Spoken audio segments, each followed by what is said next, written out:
మీరు పెద్దన లేకుండా పిల్లల సమూహాన్ని ఆడుకుంటూ చూశారా? అది తరచుగా అమాయకంగా ప్రారంభమవుతుంది, కానీ త్వరగా అస్తవ్యస్తంగా మారవచ్చు. ఈ రోజు ఇజ్రాయెల్ చరిత్రలోని ఒక కాలాన్ని అన్వేషిస్తున్నాం, ఇది ఇలాంటి పరిస్థితిని ప్రతిబింబిస్తుంది. న్యాయాధిపతులు 17 మరియు 18 అధ్యాయాల్లో మీకా విగ్రహం కథ మరియు దానియేలు గెలుపు దేవుని ప్రజలకు బలమైన నాయకత్వం లేకపోతే వచ్చే ప్రమాదకరమైన పరిణామాలను వెల్లడిస్తుంది.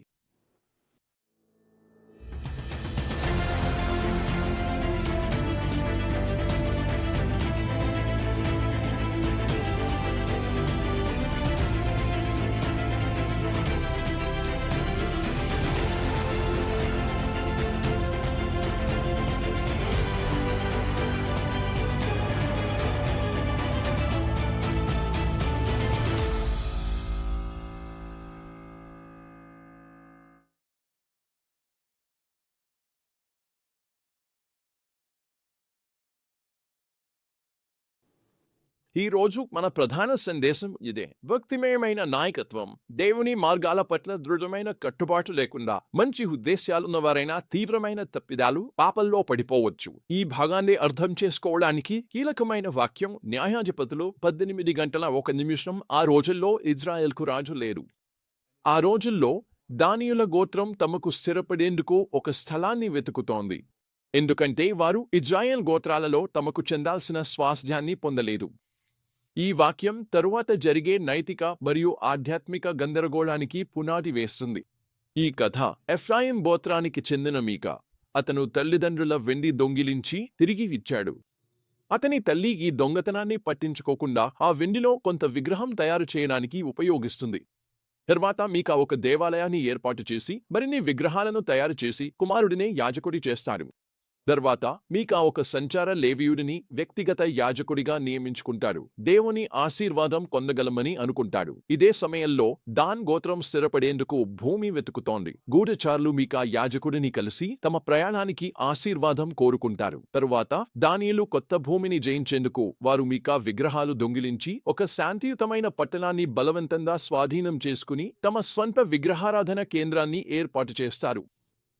ఈ కథనం దేవుని నిజమైన స్వభావాన్ని మరియు ఆయన ఆజ్ఞలను మరిచిపోయినప్పుడు పరిస్థితులు ఎంత త్వరగా తప్పుదోవ పడతాయో స్పష్టంగా చూపిస్తుంది. ఆ రోజుల్లో ఇశ్రాయేల్కు రాజు లేడు అనే పదబంధం పునరావృతమవుతూ ఆధ్యాత్మిక శూన్యత ఎంత ప్రమాదకరమో తెలియజేస్తుంది. దైవభక్తి కలిగిన నాయకత్వం లేకుండా ప్రజలు త్వరగా తమ మార్గాన్ని కోల్పోతారు. మంచి ఉద్దేశ్యాలు సరిపోవు. మనం ఇక్కడ చూస్తున్నాం. మీకా దానియేలు చర్యలు ఆధ్యాత్మికంగా ఉన్నాయని నమ్మారు, కానీ వారి చర్యలు దేవుని ఆజ్ఞలకు పూర్తిగా విరుద్ధంగా జరిగాయి.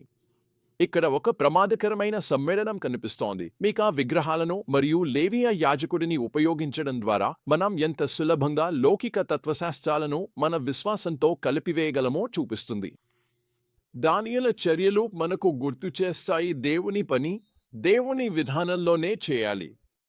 దేవునిచే వాగ్దానం స్వాస్థ్యాన్ని పొందాల్సిన తెలుసుకున్నారు, కానీ దేవుని సమయాన్ని విధానాలను నమ్మకుండా హింస మరియు దోపిడీ ద్వారా పొందాలని ప్రయత్నించారు. ప్రతి ఒక్కరూ తమకు నచ్చినట్లు చేసుకున్నారు అనే పదబంధం నైతిక సాపేక్షత యొక్క ప్రమాదాన్ని తెలియజేస్తుంది. జరిగిన మరియు తప్పుడు కోసం ఒక సంపూర్ణమైన ప్రమాణం లేకుండా సమాజం త్వరగా స్వార్థపరత మరియు హింసలోకి దిగజారుతుంది. ఆధ్యాత్మిక దారిద్ర్యం ఎలా భౌతికం దారితీస్తుందో మనం కూడా చూస్తున్నాం. మీకా మరియు దానియేలు ఆధ్యాత్మిక విషయాలను కొనుగోలు, దొంగిలించదగిన వస్తువులుగా చూస్తున్నారు. నిజమైన ఆధ్యాత్మికత ఏమిటో మనం మర్చిపోతే ఆ లోటును భౌతిక వస్తువులతో నింపాలని ప్రయత్నిస్తాం.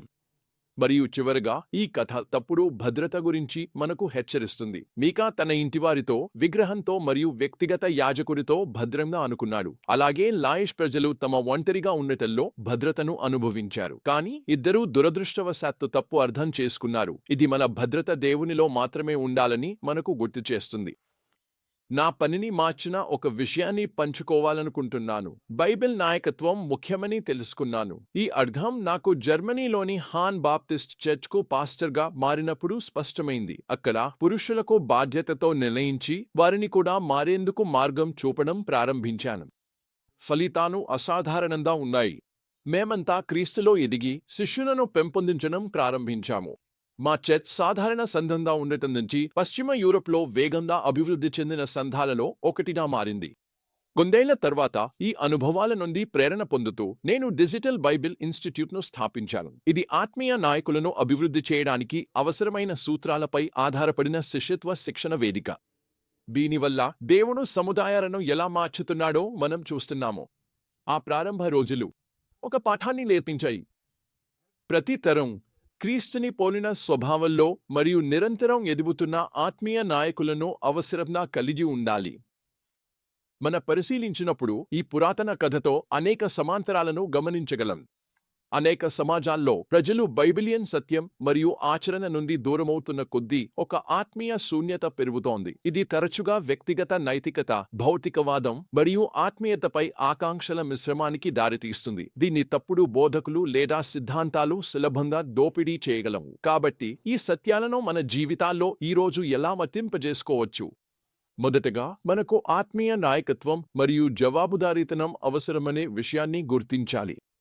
ఇది మనుషుల నాయకత్వాన్ని అనుసరించాలనే అర్థం కాదు, కానీ దేవుని మార్గంలో మనకు మార్గం చూపే, మన బాధ్యతను కాపాడగలిగే పరిపక్వ విశ్వాసులను వెతకడం అవసరం. దేవుని వాక్యాన్ని తెలుసుకోవడం, అనుసరించడం కోసం పూర్తిగా అంకితమవ్వాలి.